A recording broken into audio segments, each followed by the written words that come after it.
preciso confessar a vocês que sempre algo esteve dentro do meu coração.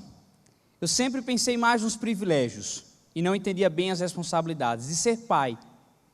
Deus nos concedeu, depois de 4 anos de casados, eu e Jamile, uma filha, Beatriz, que hoje tem 3 meses.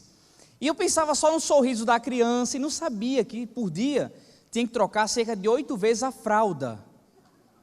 Sabe, ela nos deu um presente há 2 meses, que ela nos deu uma declaração de amor maravilhosa, dorme das 10 da noite às 5 da manhã. Sabe, a gente precisava sentir esse amor dela, já que no primeiro mês ela dormia 1 hora, meus irmãos. Vocês acreditam? De hora em hora, aquele processo árduo, sabe? E outra coisa, se me ensinaram que criança rotava rápido em 1, 2 minutos, a minha queria bater um recorde a cada dia. Sabe, 20 minutos nos braços, para depois vir uma outra, enfim. Mas era uma mistura, né, de responsabilidade e privilégio, aí a gente é caminhando, é algo indescritível.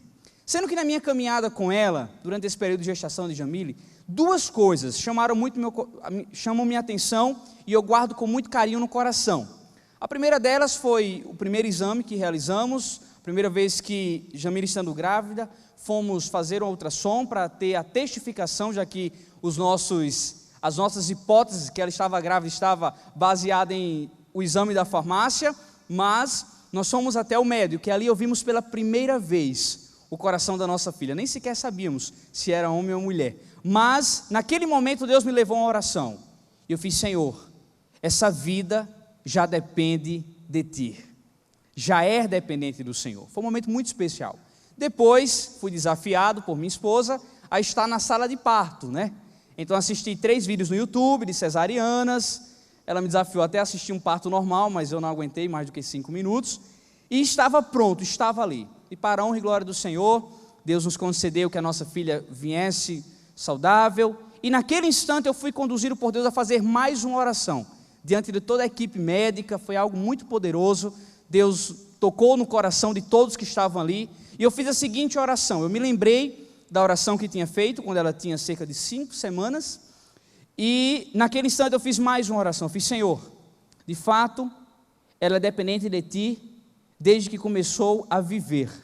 Mas o que eu te peço, me dá alegria de conduzi-la, mas sobretudo de ver que em algum momento da sua vida, ela irá entregar seu viver a Jesus Cristo como único Salvador e Senhor da história. Por quê? De ateus a agnósticos, todos nós somos dependentes de Deus. Crendo ou não na existência do Senhor, crendo ou não que Deus fez o primeiro homem, Adão, e que não veio da evolução, que do homem que veio do pó da terra, ele coloca aquele homem em um sono profundo, são os relatos de Gênesis, e tirando uma costela, faz Eva mulher para ser a companheira, e daí começa toda a história da humanidade. O que nós vemos aqui, de fato, todos nós dependemos de Deus, e aí que se revela a graça comum do Senhor. Um Deus que abençoa justos e injustos. Um Deus que abençoa os seus filhos e aqueles que nem nele acreditam. Um Deus que nos dá o sol, nos dá as condições básicas de vivermos, como as batidas do nosso coração, o que precisamos para viver, para sobreviver. De fato, Deus dá. Hoje, muitos métodos são desenvolvidos. Digamos que boa parte deles sem uma comprovação científica, mas que quando lançados, são muito adquiridos, métodos tais como emagreça em não sei quantos dias, né? Seja milionário, os 5 passos para tornar-se milionário, os livros de autoajuda, né? Para ser feliz é necessário das 5 opções, 5 meios, não sei, mas esses livros tornam-se verdadeiros best-sellers, livros que alcançam números altíssimos de vendas, são literaturas traduzidas às mais diversas línguas. Por que eu estou falando isso? Porque houve na história da igreja um livro que ele não é superior a nenhum livro, mas é um livro mais completo, que está na Bíblia, o livro de Romanos. É um livro que o apóstolo Paulo se dedicou um pouco mais para escrever sobre temas específicos, não que ele tenha relaxado nas outras cartas pessoais ou cartas que na prisão escreveu para outras igrejas, eu não estou me referindo a isso, mas o livro de Romanos foi um livro mais voltado a combater algumas coisas e, sobretudo, a trazer para todos nós, já que a Bíblia é o livro mais atual já visto na terra, meios, sendo mais claro, o modo de viver do cristão. O apóstolo Paulo, como cidadão romano, como conhecedor de todos os processos romanos, o apóstolo Paulo, como alguém que esteve presente na mais alta cúpula judaica, o apóstolo Paulo, como alguém conhecedor, como um erudito, ele detém uma carta, ele se dedica à escrita de uma carta que tinha tudo para ser muito lida, mas muito lida mesmo. Nos tempos contemporâneos poderia ser considerada como um best-seller. No entanto, não foi. Os romanos não estavam nem aí para o modo de viver do cristão. Os romanos estavam mergulhados no seu relativismo, os romanos estavam mergulhados nas suas filosofias, mas mesmo assim, o apóstolo Paulo escreve aquela carta que trata sobre a justificação, um termo teológico que é adequado ao entendimento que nós nascemos com a dívida contra Deus, uma dívida chamada pecado, e o Senhor, através de Jesus Cristo, cancela essa dívida. Diz: você não precisa mais, eu não irei mais lhe cobrar dessa dívida, porque em Cristo Jesus você teve perdão dos seus pecados. Mas, para ser mais específico, durante 4 capítulos, ele escreve, ele começa a relatar como deve ser o modo de vida do cristão, no capítulo 12, 13, 14 e 15, e aí por fim, no último capítulo de Romanos, capítulo 16, são as saudações finais. Então vamos ler juntos agora, eu peço a você que abra sua Bíblia, por favor, no livro de Romanos, capítulo 12, e nós iremos ler do verso 9 ao verso 12. Diz assim a palavra do nosso Deus: o amor deve ser sincero, odeiem o que é mal, apeguem-se ao que é bom, dediquem-se uns aos outros com amor fraternal, prefiram dar honra aos outros mais do que a si próprios, nunca lhes falte o zelo, sejam fervorosos no espírito, sirvam ao Senhor, alegrem-se na esperança, sejam pacientes na tribulação, perseverem na oração. O que nós vemos aqui nesse texto bíblico é o apóstolo Paulo apresentando um modo, um método 100% eficaz, aceitável e, sobretudo, necessário para quem quer revelar com a própria vida que Cristo vive em você. Essa nova vida que nós temos em Cristo é marcada por uma nova natureza, por uma nova forma de ver o mundo, por um novo desejo, um desejo incansável de obedecer a Deus e de seguir os seus caminhos. Para termos um modo de viver que agrada ao Senhor, em primeiro lugar, primeiro passo, é necessário sinceridade quando o assunto for amor. A Bíblia toda, dos relatos da criação em Gênesis aos relatos futurísticos revelados em Apocalipse, toda a Bíblia, de Gênesis a Apocalipse, nós vemos a verdade de Deus prevalecendo. Um Deus que não apenas vive essa verdade, mas a defende, a ensina. Deus nada mais é do que um ser 100% verdadeiro. E o próprio Jesus, por ter herdado do Pai a natureza divina, ele vem à terra como 100% homem, 100% Deus, por várias vezes caiu em algumas estratégias dos fariseus que queria condená-lo, queria ver um meio para acabar com a sua vida, e por várias vezes ele foi questionado sobre assuntos para ser pego em contradição, e não foi possível, porque no seu ser, no seu caráter impecável, não era visto contradição nenhuma, pecado nenhum. Mas certa vez chegam para Jesus e perguntam a ele sobre os 10 mandamentos, que o próprio Deus passou em tábuas das leis para Moisés, e perguntaram: Jesus, qual é o maior mandamento? E Jesus disse: não vou apenas afirmar qual o maior mandamento, porém irei destacar o mais importante mandamento: ame a Deus sobre todas as coisas e ao teu próximo como a ti mesmo. Vamos relembrar o maior de todos os mandamentos: ame o Senhor teu Deus sobre todas as coisas e ao teu próximo como a ti mesmo. O que nós vemos aqui o apóstolo Paulo falar através dessa sinceridade do amor, é que quando o assunto for amar ao Senhor, nós precisamos de um amor sincero, um amor que é evidenciado através de um relacionamento. Quantos são admiradores de reuniões cristãs? Quantos são admiradores da fé dos outros?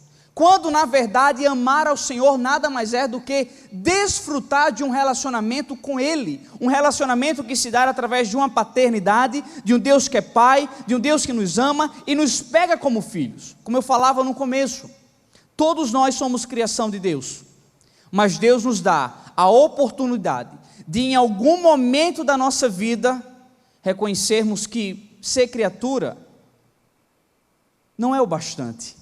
O melhor ainda é tornar-se filho de Deus. Filho de Deus. E como isso é possível? Através de Jesus Cristo. Quando nós amamos a Deus, o que nós vemos aqui, quando nós amamos a Deus sobre todas as coisas, nós valorizamos aquilo que Deus valoriza. Uma palavra dada pelo Senhor ao profeta Isaías, uma palavra dura, é bem verdade, mas uma palavra extremamente realista, uma palavra extremamente que evidencia a natureza de Deus. O profeta Isaías falou assim para o povo de Jerusalém, para o povo de Judá: ai daqueles que chamam o que é mal de bom. Ai daqueles que chamam ser bom aquilo que é mal. Então a nossa vida tem que ser evidenciada por isso. Eu preciso amar o que Deus ama, e eu preciso rejeitar o que Deus rejeita literalmente. Eu não posso ter satisfação, ter prazer em amar algo que o meu Deus não apoia, que o Senhor não está comigo. Nós, há quem diga que diariamente tomamos cerca de 3.000 decisões, da hora que nós vamos acordar, a todas as atividades que fazemos durante o dia, que caminho eu sigo, que pé primeiro eu ponho no chão, tomo banho primeiro ou depois tomo café. São muitas decisões durante o dia, mas é bem verdade que existem algumas decisões que não vão causar muitas diferenças, ou quase nenhuma diferença. Por exemplo, onde você escolheu sentar hoje, é uma decisão que não vai causar diferença nenhuma em sua vida, sabe? A roupa que você vestiu, não vai causar grande diferença em sua vida. Porém, quando decisões envolvem a nossa família, quando decisões envolvem aqueles que nós amamos, quando decisões envolvem em consequências, resultados que vêm em um curto ou longo tempo, aí sim, nós precisamos ter muita cautela. E como tomar decisões assertivas? Pensando, eu tenho o apoio de Deus para essa minha decisão? Deus está me apoiando, não importa se eu entro com todo o recurso, se eu entro com todo o meu talento, com toda a minha criatividade, com toda a minha capacidade corporativa, não adianta. O que nos cabe pensar, não existe algo tão oportuno que não tenha a aprovação de Deus. Amar ao Senhor sobre todas as coisas é isso. Ele continua aqui, por quê? Quando nós temos um amor sincero para com Deus, olha como continua o versículo 9. Nós odiamos o que é mal e nos apegamos ao que é bom. Mas Jesus falou que os 10 mandamentos se resumem em 2: amar a Deus sobre todas as coisas e ao teu próximo como a tu mesmo. Da mesma linha, quando nós amamos o outro, quando nós entendemos que, queridos, não importa se muitas vezes o nosso coração tende a nos incentivar a guardar aquela mágoa. Nós não podemos dar ouvido àquelas pessoas que estão ao nosso redor, que estão nos estimulando a continuar alimentando aquele ressentimento. Nós não podemos dar ouvido àquelas pessoas que estão nos levando à vingança, quando na verdade a orientação do nosso Deus é que, amando ao meu próximo como a mim mesmo, eu devo perdoar e exercer o perdão sempre que necessário, não por uma questão de merecimento, nem meritocracia da pessoa que me ofendeu, da pessoa que me machucou, não, mas como uma atitude clara: eu quero estar bem com meu Deus, e definitivamente não é possível estar em comunhão com Deus se há inimizade com a criação de Deus. O perdão não é um sentimento, nós precisamos nos policiar acerca dessa verdade. O perdão é uma decisão, sobretudo, um ato de obediência a Deus. Agora eu lhe asseguro que perdoando, nós teremos todos os sentimentos maravilhosos no coração, porque nós teremos nada mais, nada menos do que a aprovação de Deus. Então, quando o meu amor é sincero pelos outros, e cabe aqui também uma ressalva, discussões mentirosas, enganosas, tais como: eu perdoo, mas não quero nunca mais vê-lo na minha frente. Eu perdoo, mas não dirijo a palavra. Perdão sem reaproximação é ilusão. Perdão nada mais é dizer: Pai, torna a dizer, essa pessoa não presta, ele fez coisas seríssimas comigo, mas eu irei perdoá-lo. Eu irei tirar essa mágoa do meu coração, porque eu quero estar em paz com o Senhor. Amém, igreja? Eu quero estar em paz contigo, queridos. O nosso padrão de perdão não é o cônjuge. Bote isso na sua cabeça. O nosso padrão de perdão não é o padre da paróquia. O nosso padrão de perdão não é pastor nenhum, não é líder de conexão nenhum. O nosso padrão de perdão não é seu filho, não são seus pais, não é seu avô, não é sua avó. O nosso padrão de perdão tem nome e ele chama-se Jesus Cristo. Porque foi Ele que nos perdoou. Nós estávamos totalmente afastados de Deus. E Jesus vai à cruz, sofre ao ponto de chorar lágrimas de sangue. Vejamos o tamanho da angústia. E tudo isso Ele nos faz para nos perdoar. E mais ainda, um perdão que não cessa na cruz. O que seríamos de nós? O que seríamos de nós se não fosse o perdão de Deus para as nossas vidas? O que seríamos de nós? Então é esse amor, é esse modo de viver que agrada a Deus. Vivendo esse amor, amando ao Senhor sobre todas as coisas, nós não iremos odiar os outros. Amando os outros como a nós mesmos, nós iremos estar evidenciando que nós amamos o Senhor. No versículo 10 ele diz: dediquem-se uns aos outros com amor fraternal, prefiram dar honra aos outros mais do que a si próprios. Sabe o que nos causa frustração muitas vezes nos nossos relacionamentos? Porque nós invertemos os papéis. Eu preciso lhe dizer algo. De acordo com o amor que vem de Deus, nós precisamos ter amigos para fazê-los felizes e não para ser feliz. Você deve estar casado, se estiver, mantenha-se, porque você está casado para fazer o outro feliz. Se nós estamos empregados, Deus abriu uma porta de emprego e você está ali, meu irmão, e mesmo que haja várias injustiças, que você não esteja sendo remunerado como deveria, de acordo com a sua capacitação, com o seu conhecimento, com o investimento que você deu, entenda, não esteja ali para ser feliz, mas para fazer os outros felizes de alguma maneira. Se você serve o ministério, se você sai de manhã logo cedo, sabe, de casa no sábado, para ir no hospital, não pense em encontrar felicidade ali, mas decida amar os outros. E antes que exista qualquer equívoco quanto ao pensamento de amar, eu preciso lhe afirmar que o marido será 100% feliz quando decidir fazer a sua companheira feliz, que um filho será 100% feliz quando decidir fazer os seus pais felizes. Amém, igreja? Que amigos serão 100% felizes quando, ao invés de estar trazendo para mim toda a atenção e aquela dependência, eu decidir, calma, eu quero fazer esse meu amigo feliz. Eu quero ter passado pela vida dele durante um período de trabalho, durante um período de faculdade, de ensino médio, seja o que for, para fazê-lo feliz. É esse o princípio. Jesus não estava equivocado quando disse que é melhor servir do que ser servido. Dedicar-se ao outro é necessário para a nossa vida. De acordo com James Hunter, autor do livro Monge Executivo, ele diz acertadamente que não somos o que falamos, somos o que fazemos. O nosso amor não pode ser um discurso, não pode ser conjugações verbais. O nosso amor precisa ser evidenciado em práticas. É isso que nós encontramos na palavra do nosso Deus. Mas depois desses princípios que ele fecha sobre amor, ele começa a apresentar alguns pares. Assim como na caminhada cristã é necessário dar um passo de cada vez e continuar, nós precisamos entender que não, em nenhum momento sequer, podemos negligenciar esses pares em nossa vida. Leia comigo, versículo 11. Nunca lhes falte o zelo, sejam fervorosos no Espírito. O primeiro par que anda junto, que o apóstolo Paulo traz aqui à igreja em Roma, e é o nosso coração, através da revelação bíblica e do poder expositivo do nosso Deus, é que nós precisamos ser zelosos, quando o assunto é relacionamento com Deus.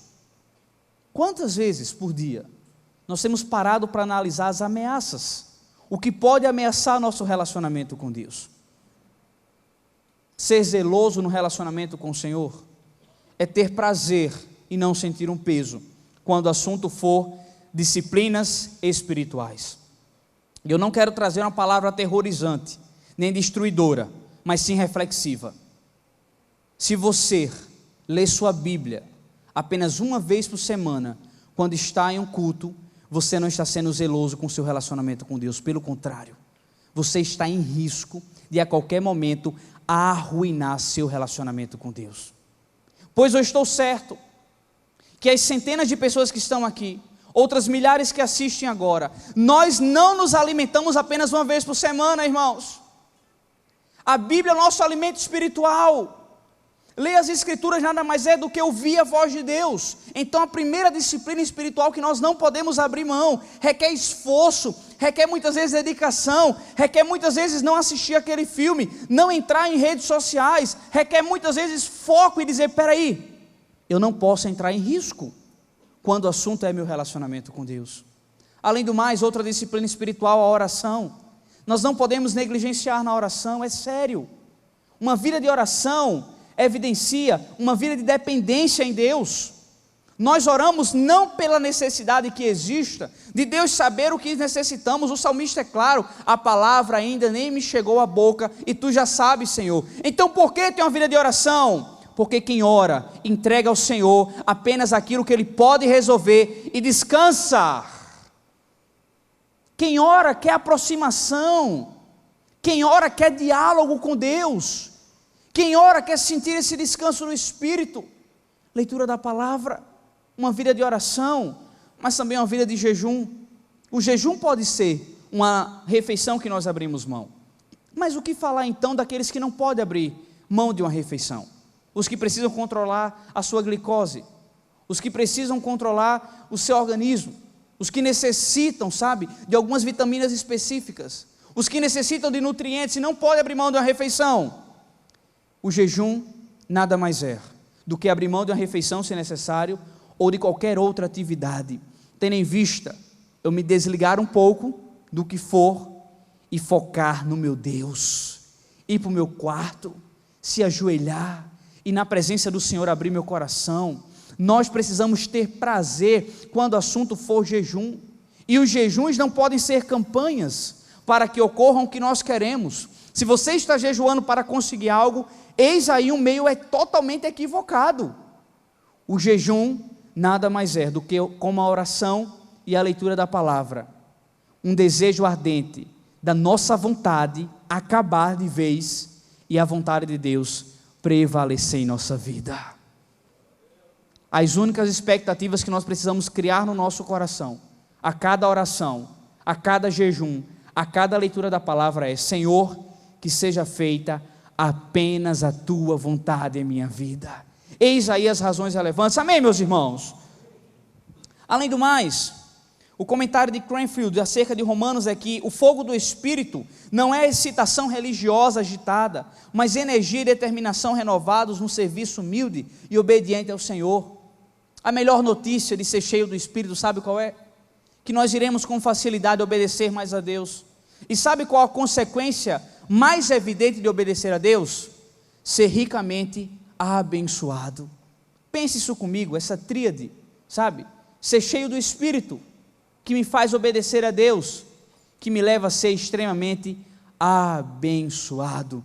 É isso que a palavra nos ensina. Vamos ler mais um par aqui, versículo 11, nunca lhes falte o zelo, sejam fervorosos no Espírito, um par que se une, mais duas orientações, ele diz: sirvam ao Senhor, alegrem-se na esperança, servir ao Senhor. Como nós precisamos usar a nossa vida para servir ao Senhor cada vez mais e mais. Ontem, uma casa, sem que ninguém soubesse, no Costa e Silva, lugar que foi visitado pela nossa equipe de voluntários no Godstock, existia uma senhora, que já tinha programado o dia, que era ontem, a hora exata, no final da tarde, e os instrumentos para o seu suicídio. Estava tudo pronto. Pegou os últimos instantes da sua vida, as últimas horas, se trancou num quarto, ficou esperando só a hora certa chegar para tirar a sua própria vida. Pois bem, Deus tinha um plano maravilhoso para aquela mulher, e fez com que uma dupla do Godstock chegasse naquela casa, entrasse na sala, começasse a falar do amor de Deus, e aquela mulher que estava no quarto torna a falar, instantes antes de tirar a própria vida, sai de lá, chega até a sala, começa a ouvir falar do amor de Deus, entrega a sua vida a Jesus e vive a esperança da vida eterna com Cristo nos céus. Amém, meus irmãos?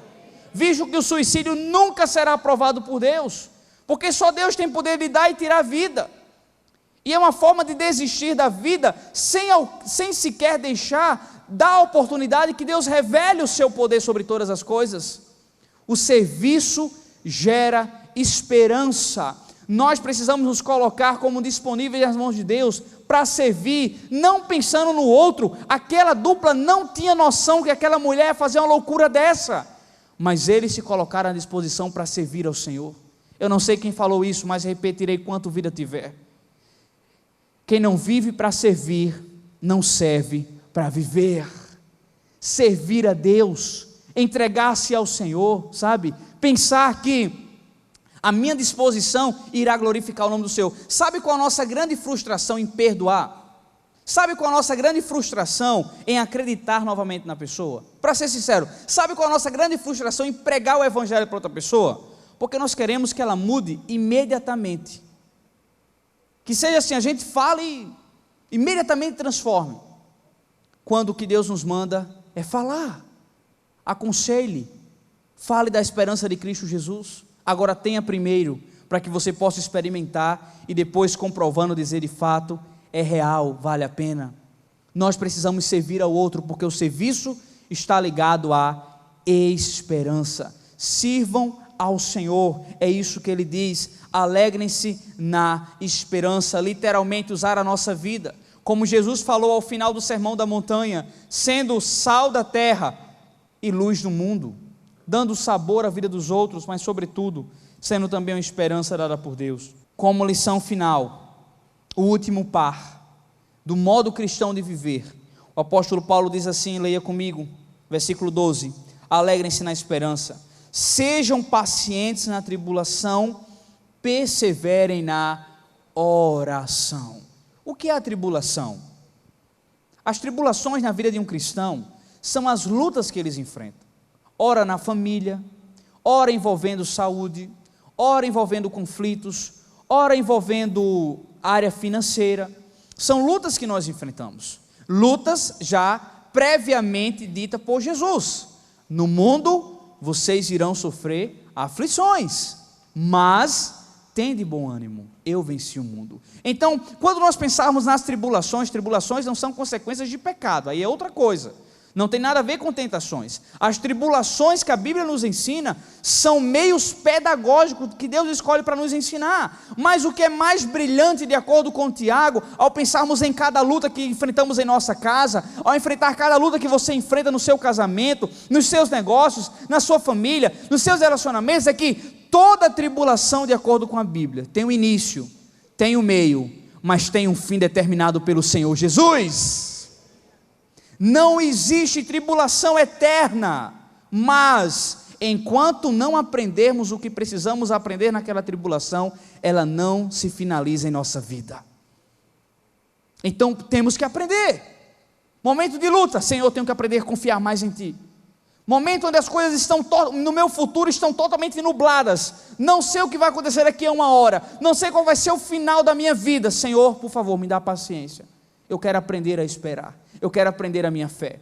Enquanto você não aprender, enquanto nós não aprendermos, o que Deus tem a nos ensinar através daquela tribulação, ela não irá cessar. Mas eu tenho uma ótima notícia aqui, realista, é verdade, mas relevante. Não existe nenhum momento de alegria tão prolongado que não venha a ser interrompido por um momento de dor. Mas louvado seja Deus, que não existe um momento de tristeza tão prolongado que não venha a ser interrompido pela alegria contínua e constante do nosso Deus, irmãos. Nós precisamos nos apegar a isso. Então, no período da tribulação, no período das dúvidas, no período dos medos, vamos aprender. Faça essa oração, oração de fé. Senhor, o que Tu queres me ensinar? Porque se Deus nos coloca dentro de uma tribulação, mesmo que não chegamos a ser os causadores, mas se estamos dentro daquele processo, é porque o Senhor tem algo a nos ensinar. E por fim Ele diz, persevere na oração. A oração é meio de descanso, pois aquele que ora sem duvidar, crê que Deus escuta o seu clamor e se interessa por toda dor. uma vida de oração. Sejamos zelosos no nosso relacionamento com Deus. Sinceridade sobre tudo. Sinceridade com Deus, sinceridade com os outros. Mas também desejo ardente de não desistir de um Deus que não desiste de nós. Você está enfrentando algum momento de luta? Faça essa oração. Deus irá ouvir. Diga: Senhor, me ensina o que Tu queres me ensinar. Que Deus nos abençoe por essa palavra, em nome de Jesus, amém.